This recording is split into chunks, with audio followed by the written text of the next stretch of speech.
The Dominican Republic is one of the most open places in the world right now. Today we're going to discuss why the Dominican Republic is becoming more popular among perpetual travelers. I really do think it's time that we talk a little bit more about the Dominican Republic and just Latin America in general. If we take a look at the West and Southeast Asia, we can definitely see changes are happening. Things are happening, things are changing, and if we compare that to like Latin America, especially the Dominican Republic, a place that has been very open recently. I know it's been closed for some months, but it's been open for a long time right now. And if you want to travel to the Dominican Republic, you can do that. You don't need a negative PCR test, no vaccination proof required, no quarantine required. Well, they do random screening at the airport, so if you should have a fever, then you may need a quarantine, but how many people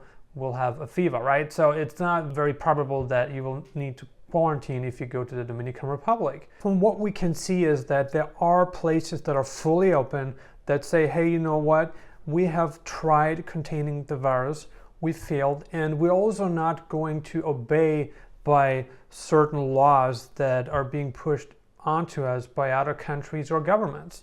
And a place like the Dominican Republic has been very liberal when it comes to allowing foreigners to visit the tropical paradise without needing to comply with any entry restriction, except for the random screening that I was talking about. And if you want to go to the Dominican Republic, right now, we're in fall, soon it will be winter, and it's definitely a great place to be.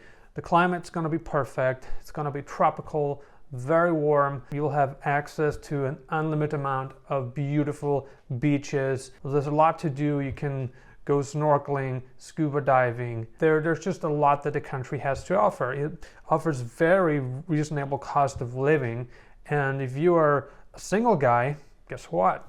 It offers great dating opportunities for you. The capital, Santo Domingo, is definitely thrilling, great for dating. And if you want more of the city vibe and you're into networking, or you just want to meet business people, or you just want to have the flexibility of having all the shopping malls around you, then the capital, Santo Domingo, is probably where you want to be. So if you also want to be close to other digital nomads but don't want to stay in the capital, then Cabarete, which is a much smaller city, it's actually a beach town, then you will definitely have access not only to co-working spaces and digital nomads, but also to a much more laid-back lifestyle. And why would you go to the Dominican Republic over a place like Thailand? Because I think the two are very comparable, in terms of climate, in terms of the whole lifestyle experience you can have. Thailand has been a legacy brand when it comes to tropical paradises, beautiful beach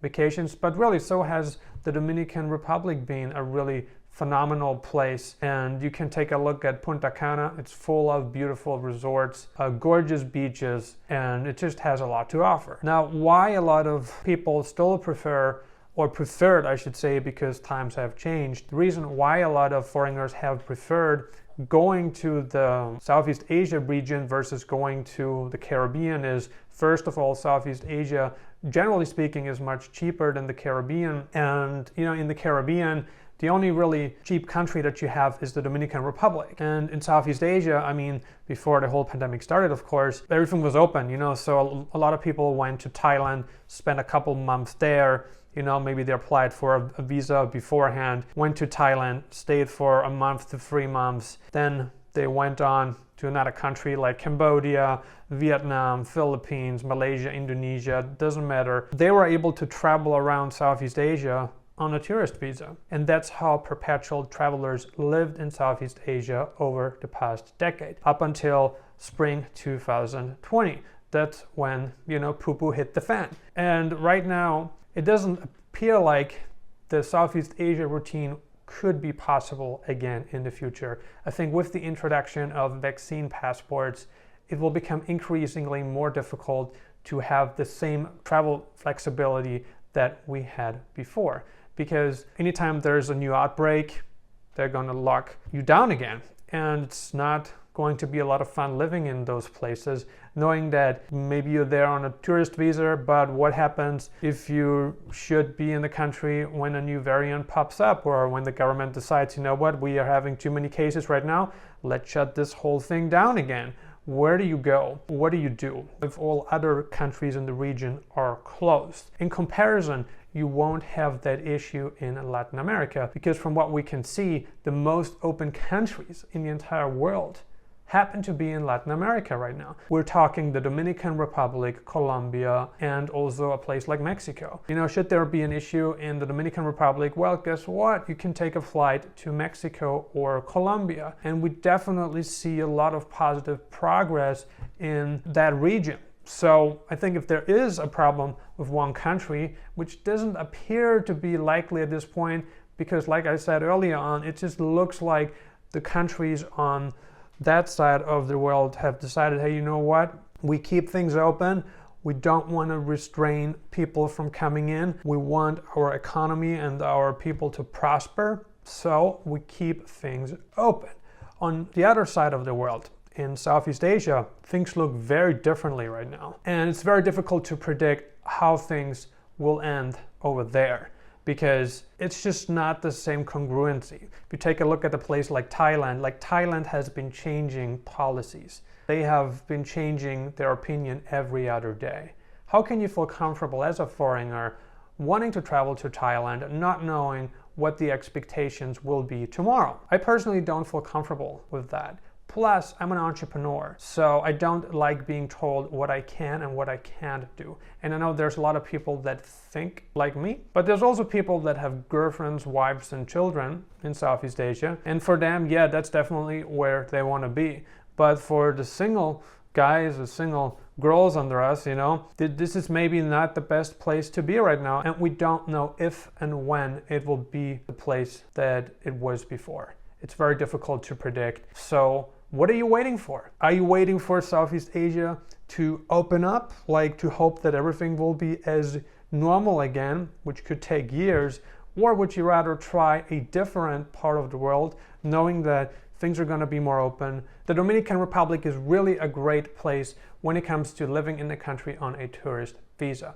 Unlike Southeast Asia, the Dominican Republic encourages you to live or to overstay your tourist visa, and you can do that by paying a fine. And if you arrive at the airport, you will see the signs, and it will tell you how much you'll need to pay, and how much you need to pay really depends on how long you overstayed your visa. But it's just a really great concept, you know, so you can be a perpetual traveler, digital nomad, whatever you want to call it. You can go to the Dominican Republic on a 30-day tourist visa, you know what, and you're like, yeah, I like it there so much, I just want to stay in the country for another 6 months, maybe another 2 years, who knows, right? And you can do that. So if you overstay for 1 year, you just pay a $100 fine at the airport before you depart the country. And if you overstayed for 10 years, it would be $1,400, right? But I think this is a really great place. It's definitely something worth trying, I believe. And being in the Dominican Republic, I think it's going to be a lot more predictable because, like I said, everything has been open, it's business as usual, and from what you can hear and other people talking about, you don't need to wear a mask outdoors and also not indoors in many places. So how comfortable, how liberal is that? So on one side, you have the Dominican Republic offering you a free visa, okay? You can go there for 30 days. Then you can overstay depending on how much you like the country. The more you like it, the longer you will stay, correct? If you overstay for a year, like I said, you pay a $100 fine. So there is this offer. On the other hand, you have Thailand. Thailand has a lot to offer, no doubt. But the Thailand we are looking at today is not the same Thailand that we visited 2 years ago. It's just not the same place anymore. For instance, right now you go to Thailand, you need to be vaccinated. In many cases, you need to take a COVID test before you actually depart and another COVID test upon arrival. And there's still no guarantee that you will not have to quarantine, because if one person on the plane, especially the person sitting right next to you, tests positive for COVID, then you'd also need to quarantine in Thailand, despite of you being vaccinated and despite of you having provided a negative PCR test before boarding the plane. Plus, how about the visa situation in Thailand? Because I've read a ton of stories of Thailand elite visa holders that were allowed into the country, but I've heard of a pretty brutal incident of a Thai elite visa holder who left the country went back home, visit family and friends, I believe, came back into Thailand with the Thailand Elite visa, did not expire, everything was fine. He also reported to the immigration every 90 days as the immigration required of him. And what happened was that upon arrival in Thailand, he was accused of having worked in Thailand under the Thai Elite visa. Now the thing is that it is a gray area because you cannot work for a Thai company. You certainly cannot run a Thai company yourself while you're on the Thailand Elite visa. So this is a no-go. You can't do that. However, most people who are on the Thai Elite visa, I mean, it should be clear to the government that those people need to work, especially the younger people, right? Because who would live in Thailand without having the ability to work, especially if you're like in your 20s, 30s, 40s, and 50s, unless you're so rich that you're already retired. So what a lot of people do, right, is they file their taxes in Thailand. They pay taxes in Thailand. And I have a friend who does that. Now, with the person that was mentioned before, I'm not sure whether he paid taxes or not, but anyway, he was accused of working in Thailand and they discontinued his Thai Elite visa and he had to leave the country. Now, this is a very uncomfortable situation considering how much money the Thai Elite visa costs. It's $18,000 for 5 years.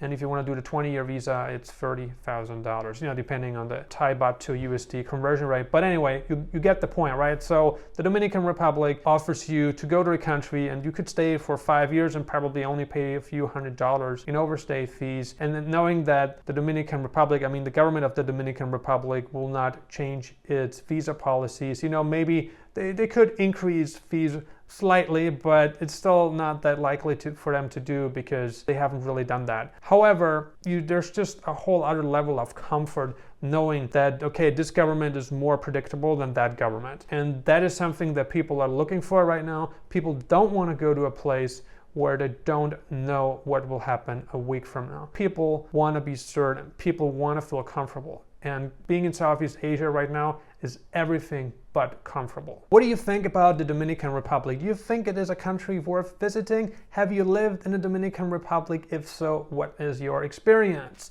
Leave a comment below and let us know. Make sure to subscribe and hit the notification bell. I got 2 recommendations for you. 1, I showed a video on the best countries for single guys. These are great locations for you if you want to date younger women. If you want to watch this video, then click on the link that appears right here. 2, I showed another video on the best places to travel right now. Places without entry restrictions. If you want to watch this video, then click on the link right here. Thank you for watching.